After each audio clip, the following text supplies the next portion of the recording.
When you're working on projects, you go from one project to the next one, and you never say, God, this is going to be a classic. And it's amazing how some just stand out uh, uh, above all the other ones that, that people remember. And the Grinch is one of those that just kind of just pops out and it become a classic. And again, it's the combination of three or four things.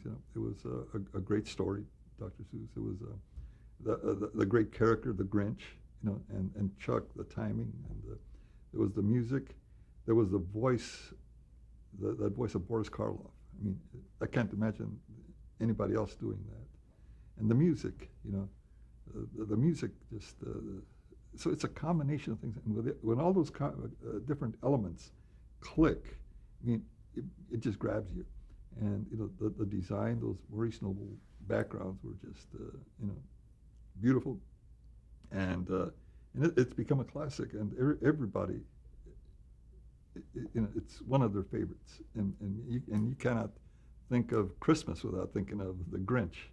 And again, it's a simple story, but this guy who, antisocial and whatever else, just hates everybody and everything, who just turns around, all of a sudden sees the good things and becomes, and it's just a simple story. But again, it's how it's told, and how you develop those characters and the timing and the action.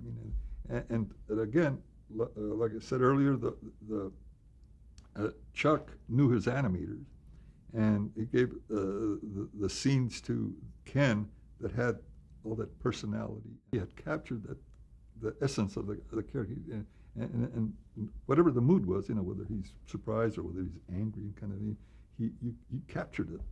And I remember he'd come out of his office, he'd mix one drawing that was especially funny to him, and he'd come out and say, "Hey, look at this, I got this," so we'd all laugh. And so then the challenge then was to capture that in motion, in movement, in the character.